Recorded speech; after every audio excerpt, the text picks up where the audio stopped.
The Blackhawks and Lightning dropped the puck at the top of the hour, and we've got some lineup changes to discuss. Join us for the CHGO Blackhawks pregame show next.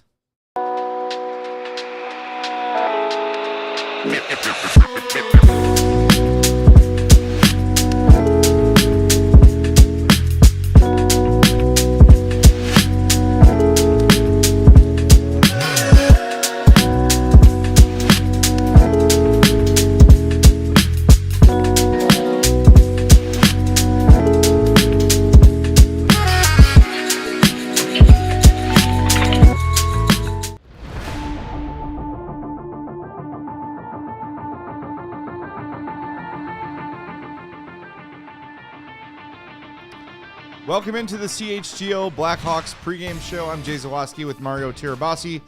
Sarah's here as well. Hawks and Lightning at 6:07:35. That's when the puck will drop. And we're going to get you set for the game. Do us a favor if you're watching us on YouTube. We'd appreciate that. I guess it's really the only place you could be watching us right now. Hit that like button for us. Make sure you are subscribed to our YouTube page as well. Well, maybe they're watching on Roku or the... Our pregame shows aren't fast, are we? Are we fast, Sarah? Yes, you are. We are fast. Oh, all right, so we're on Roku. Hello, we're on Roku. that weird Comcast channel that some people have, some people Yeah. don't. So wherever you're watching us, Somehow we we love you. finagled our way on there. But go on YouTube and hit that like button for us. We'd appreciate that. So I mentioned some lineup changes. We're going to get to them. But first, let's hear from Blackhawks interim head coach Anders Sorensen. This was this morning after the morning skate. Like Arvid and net, Yeah. and was it Allen and Doc as the scratches? Yeah. Well, Yes. what's the idea with taking two young guys like that out? Just a little reset. I think Docker had an okay game last game. He needs to have a little more presence, physicality-wise, and so a little reset for him. And then Allen, want to get TJ back in as well. When you got a guy like Louis Crevier, who's a seventh-round pick, does he have a different mindset than some of these guys that are kind of like anointed at an earlier age? Yeah, Do you notice that? Yeah, I mean, we've had some good discussions throughout the years, and he's always proclaimed himself to be a late bloomer. So I think, I guess in junior, so it was very similar for him.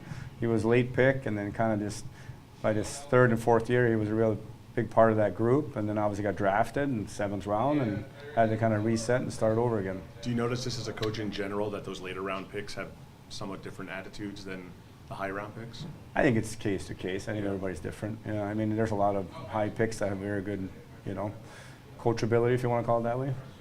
Yeah. That game on Sunday, Donato kind of Sorry. Something popped out of my eye. Yeah. Donato kind of sparked things a little bit in the third period, drawing the penalty, and then kind of scrapping on that second goal. Is that the presence you appreciate, that even when things aren't going well for the team, he's still trying to mix things up and create a spark?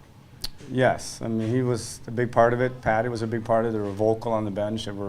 They set the tone by the way they played as well. So those are moments in games that are big for a team, but we can't just rely on those two guys. It has to be group mentality. Have you seen Donato do that consistently during your time here? Yes, yeah. How do you feel about having Slager come back up here, given your long history with his family?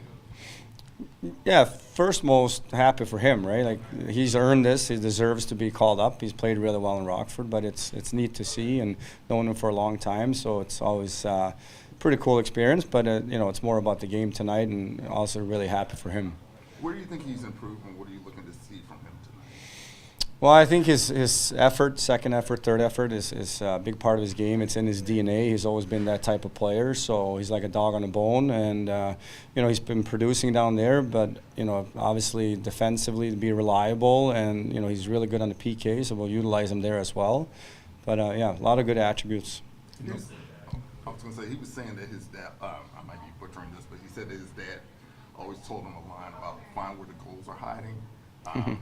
Have you ever heard his dad say that or him say that? Yeah, I'm sure. Yeah, around the net, right? No, but he's good around it. I mean, he's had. I mean, if you look at his last college season, I think he had a lot of goals around that area, and even down in Rockford now. That's where he's been scoring the goals. So he's good to listen to his dad. His dad's a good coach. In the last game, Nick Foligno flopping to the ice was objectively hilarious, but it proved costly too. Do you have to talk to a veteran like that, or you just know that he just knows that He he knows. crossed the line there. Yeah, we talked. Yeah, we're good. Did you talk to him about it? Oh, he talked to me. Oh, he talked to him. That's how it usually goes with him, right? Yeah. Coach, wanted to ask about wanted to ask about Brandon Hagel, your time in Rockford with him.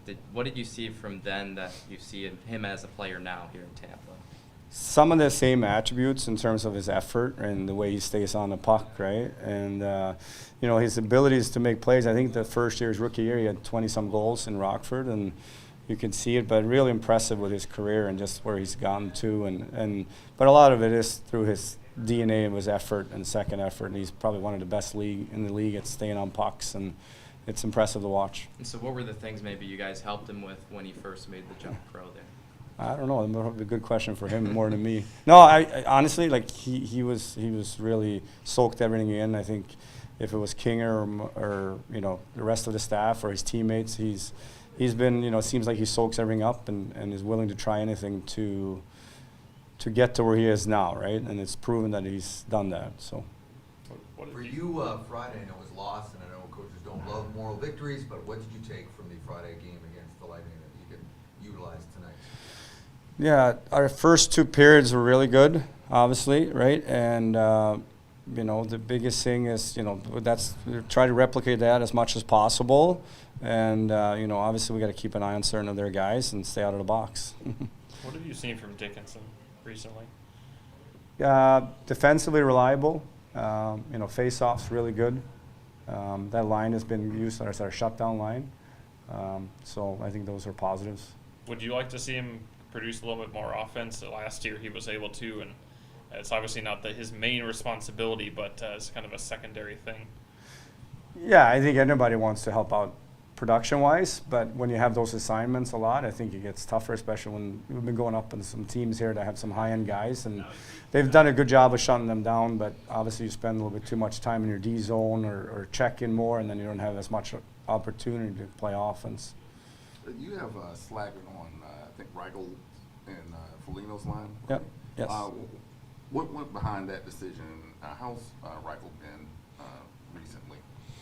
I really like his game recently. Last game we elevated him up to play with Connor to shake things up a little bit because we thought he had a lot of pace in his game that game. So I think he's been really good in the middle. His face-offs improved a lot and his defensive plays. So really like where his game is trending here.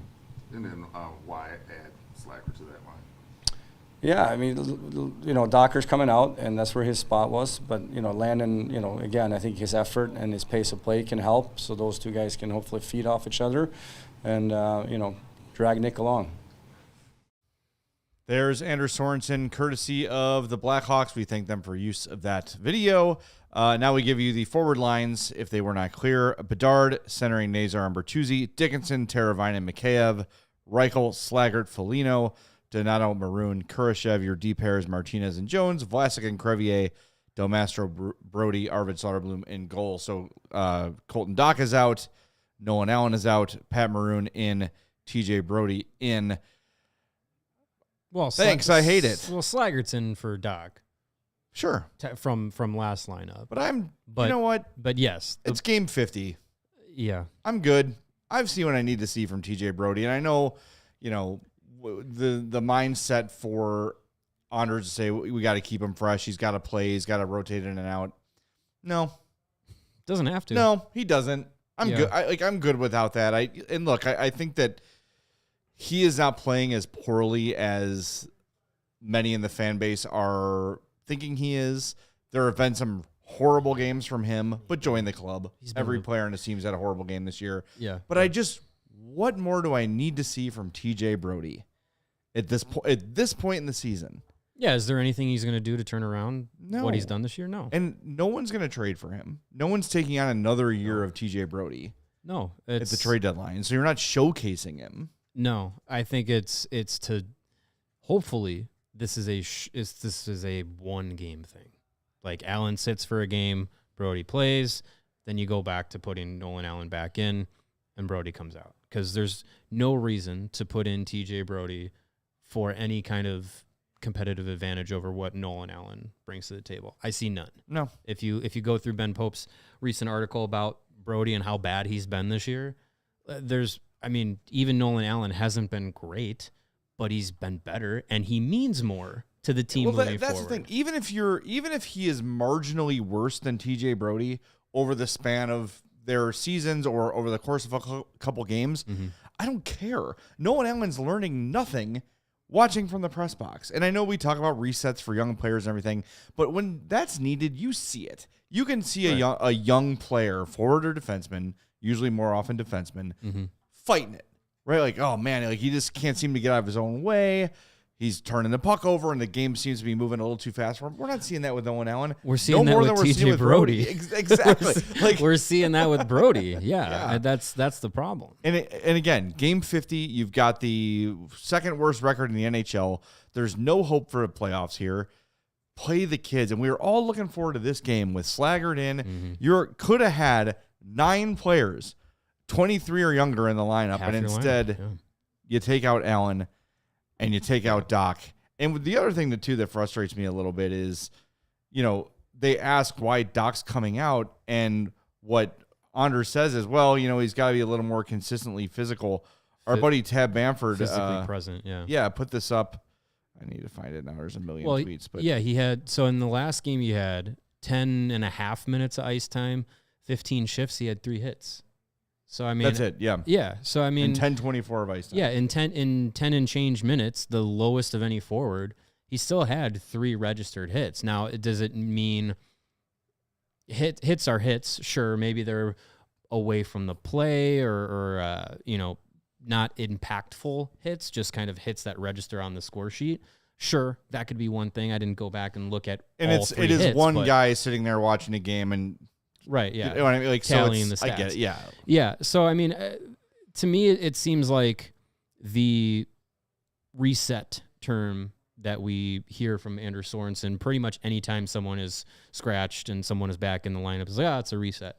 It's a blanket coverage, I feel like. And sure, Doc is in his first extended stint in the NHL. Maybe there is a part of the NHL grind that gets to some of these young players. But I look at Allen and I look at Doc, this is now their second full pro season. They did it all last year in Rockford.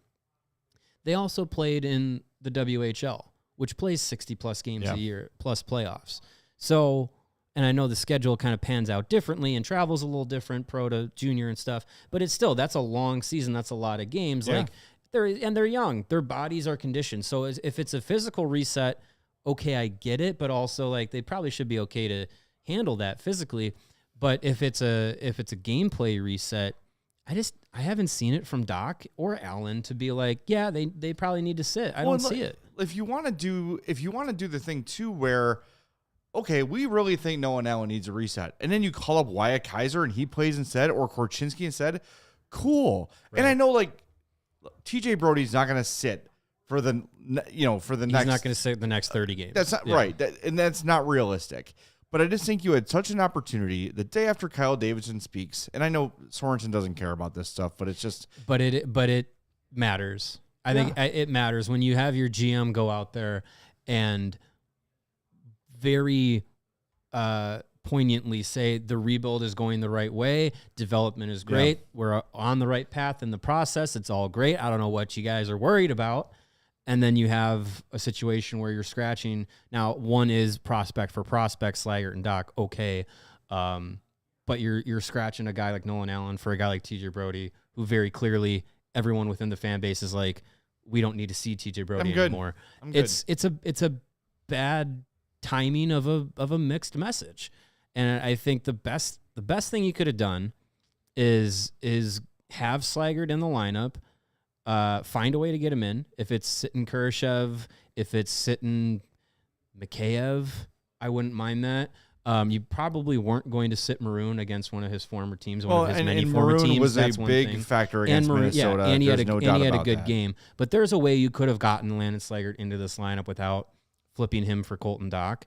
And you would have had half a lineup of prospects and young guys, and this would have been the game after Kyle Davidson has that press conference to be okay, here's what I'm talking about. here's what we're talking about with like, this is the future. This is part of the future of our organization. Like, look at where all these young guys are at. Like, and against the Lightning, like that would have been a big kind of measuring stick game. And win or lose, it doesn't matter. It's still a showcase of this is what I'm talking about. Right. And yeah, you're still going to have 8 guys in there, but an opportunity to have all 9 of those guys play tonight would have been great timing, great optics. And, that might not matter to some people, but I think for the messaging of the rebuild, that would have been a big part of it. Max in the chat says, y'all are right. Allen is better than Brody, but from Anders' point of view, he might be noticing bad habits from 2 years of messaging with these kids, so he may see some things he wants to nip in the bud. I get that. Like and we say it all the time, these coaches see things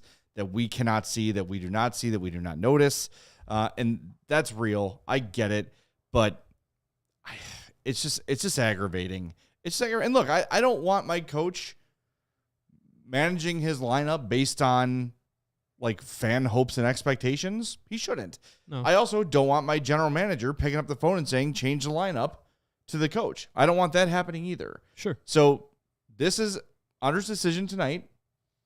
If they win, he seems to be, look at me, look how smart I am. He's not going to do that, but you know what I'm saying? He seems justified, but it's almost like, boy, I'd rather lose 4-3 and have Nolan Allen play against one of the better teams in the league and Colton Dach play against one of the better teams in the league and get that lesson than win 4-3 in a game that doesn't really do much for...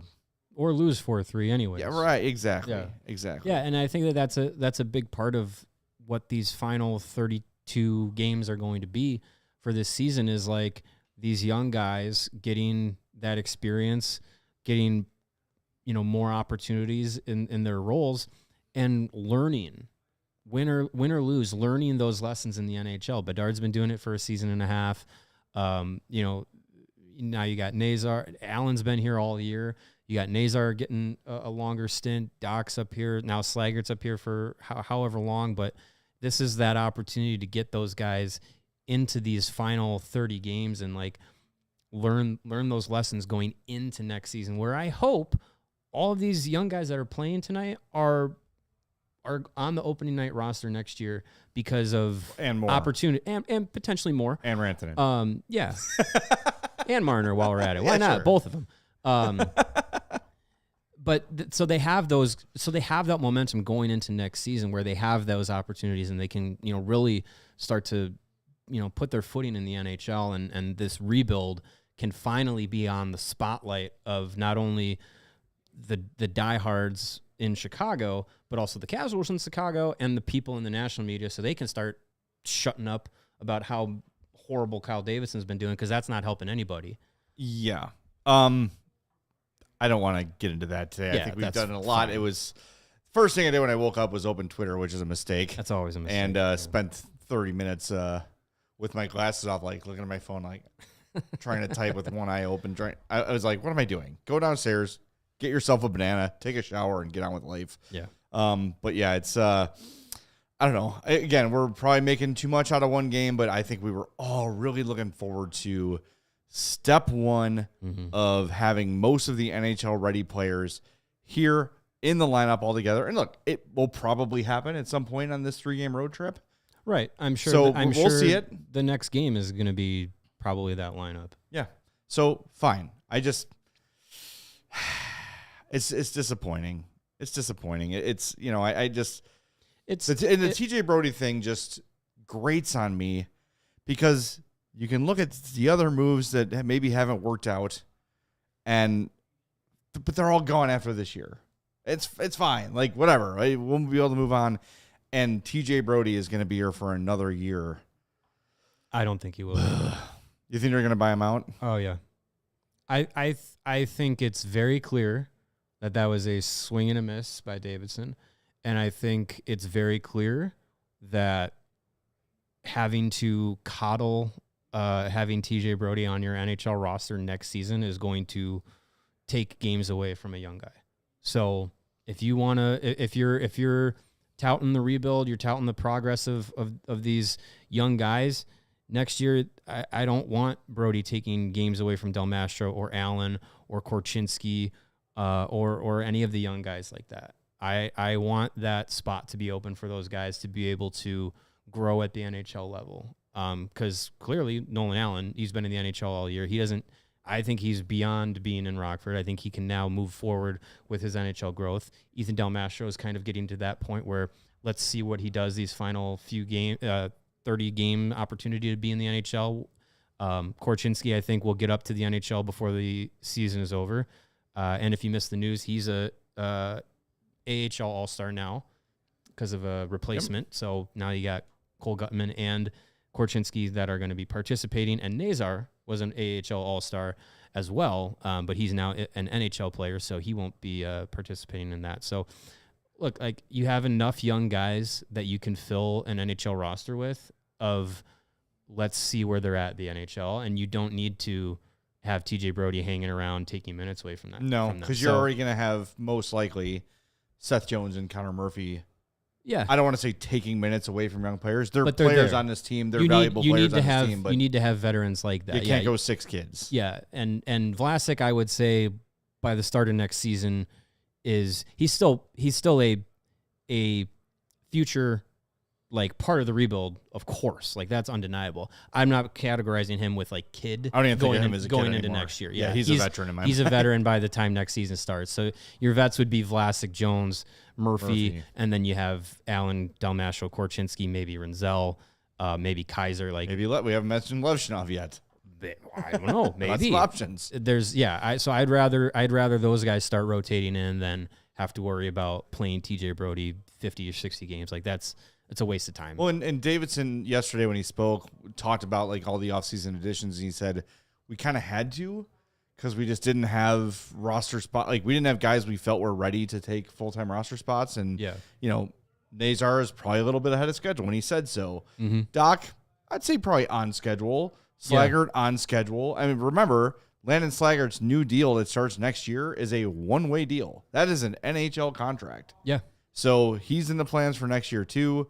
So now, what we're saying is tonight was supposed to be the first look of next year to me. The full next year. Sure. Yeah. And fine. It's, Pat Maroon won't be here and Alec Martinez won't be here, but I can live with those guys in the lineup. Yeah, that's fine. Yeah. I'm at a point where I'm just like the veterans who are here, fine. Like as however long you're here, whether it's the rest of the season or into next season, that's fine. The focus is the young guys. Like that is what I think now needs to be the transition of attention. Like it's got to be on the young guys. If Foligno or Dickinson or Murphy or whoever don't have great games, whatever. They're not part of the future. Like right. What are the young guys doing? What is their development? What are they looking like at the NHL? Well, and I think that's, as we watch these games, and we're still going to get frustrated after bad losses because it's just ingrained in us. Mm-hmm. Sure. But I think just from a fan perspective, if you're wondering what to be excited about, like start watching the young guys. And if you've been watching them over the last handful of weeks, they've all been pretty good. There's been ups and downs, but Nazar is starting to score. Colton Dock got his first NHL goal. Like the young guys are starting to make an impact. And as Sorensen said, like Reichel's been playing better. Yeah, he had a good game his last game. Got an opportunity to play up on the top line. Like and he's a guy that at this time last year we were like, what do you do with him? And now you're like, well, don't forget about him. He's still part of this. Yeah. Yeah, and he had was scratched to start a terrible preseason. Mm-hmm. Scratched to start the year, 3 games before he got in the lineup? I think it was 3. At least 3, might have been 4. Yeah, and then he came in. He didn't play until they played at home. When he's still not lighting up the score sheet, but he's having an impact. He's playing better in every game. Yeah, and I like this opportunity that he's with Foligno and Slaggert. I think we'll get a little more ice time than he typically gets. Look, everyone develops at a different pace. That's another thing you have to kind of keep in mind as this rebuild goes on is Lukas Reichel may still become a 40, 50-point guy, which would be great. That'd be wonderful. That could still happen. Really, it's not out of the realm of possibility for him. That'd be much closer to his expectations early on. But it feels like it's taken forever because when he was drafted, Bowman was a GM, and Bowman kind of rushed him up too, like he's done with everybody. Yeah. So it feels like Lucas Reichel's been here for 10 years. Yeah. Doesn't it? Like it in feels comparison like to everybody else. Feels like he should be like 25, but he's Yeah. only just 22, I think. Yeah, he's 22. Yeah. So there's a lot of growth to come, and I think that's just kind of the way to approach it as you watch games here is how are these young guys playing? How often are they in the lineup? What kind of situations are they being trusted in? Like Frank Nazar's on the penalty kill and does a solid job on it. Like those are the sort of things to be looking out for, and keep your eye on what's happening at the lower levels and college and junior and all those places. Like all these prospects are performing very well, and I think when Kyle Davidson yesterday was sort of, I don't want to say defiant, but was like, we have no concerns about the rebuild. Yeah, everything's going very like. Again, now it is 5. I was wrong this morning when I was half awake. 5 Hobie Baker nominees. Dominic James got added. Yeah, recently. So now it is officially 5. Because when they first announced all of the nominees, he wasn't on it, but now he is. Now he is. So it's 5. 5 college guys are nominated for the Heisman of college hockey. Right. So things are good, and that's keep your mind there. Don't worry about the wins and losses at the NHL level. Don't worry about what TJ Brodie's doing and his turnovers and what the Hawks' ultimate record is, because, hey, I hate to say it, but at this point, you kind of want them to get the best pick they can. Well, of course, yeah, that's the situation you're in. Yeah. I thought, maybe when the season starts, like, all right, maybe they hang in there. Maybe they pick in the top 10 and we're all happy with that. But now, nope. Yeah. It's back to tank time. So, yeah. By the way, speaking of veteran leaders on this team, we'll have Alex Vlasic on the show tomorrow. He's going to join us from the road. 2:30 on our show, so make sure you check that out as well. That'll be 2:30 to 3. He'll come on and he'll talk about this game and talk about the trades and all that stuff. And also, I've not had a chance to hear it yet. I'm going to listen on the way home. But Taylor Hall was a guest with What Chaos today, and from some of the previews I saw, good stuff from him. I loved covering Taylor Hall. Yeah, when he was around and healthy this year. Was the most we've been able to talk to him and hear from him, and very insightful guy when he did talk. And the interview with the What Chaos guys, as always, was really good. Listened to a little bit on the way in. Like, he had some really good perspective on just his career in general as like a top overall pick and how it's gone, how many teams he's played for. Like, it's definitely not the typical what you'd think of a number 1 pick of like, oh, I'm going to play for this team and going to have a great career and be a lifetime Oiler. Like, nope, far from it. And he's been part of such like high profile trades too. Yes. Traded for the 1-for-1. The deal is 1-for-1. And now from the national perspective, people don't seem to get why he was gone for an early 3rd round pick, but kind of getting that national perspective too. Like, well, that's it. Like, yeah, he's a 4th liner on this team at this point. Right. Yeah. So anyway, check that one out. It's a good one. Yeah, definitely. And don't forget, like I said, join us tomorrow at 2:30 for Alex Vlasic and a whole bunch of other fun. We are going to be back for the post-game show, of course, so join us as soon as the Hawks and Lightning are done in Tampa Bay. And I want to remind you to become a diehard. Hopefully you took advantage of our deal that we were running for the last few days at allchgo.com. But if you weren't, if you couldn't, that's okay. You can still join at allchgo.com or scan that QR code right there on your screen right now. You'll get a free shirt or hat when you sign up, or $35 off a hoodie like mine or Mario's over there. So yeah, 20% off all of our events, takeovers, watch parties, draft parties, all that stuff. Mm-hmm. If we have a ticket for it, you're going to save 20%. It's a great deal. Go to allchgo.com, become a member today. All right, we'll talk to you after Hawks and Lightning right here on the CHGO Blackhawks Podcast. We all silly like the mayor.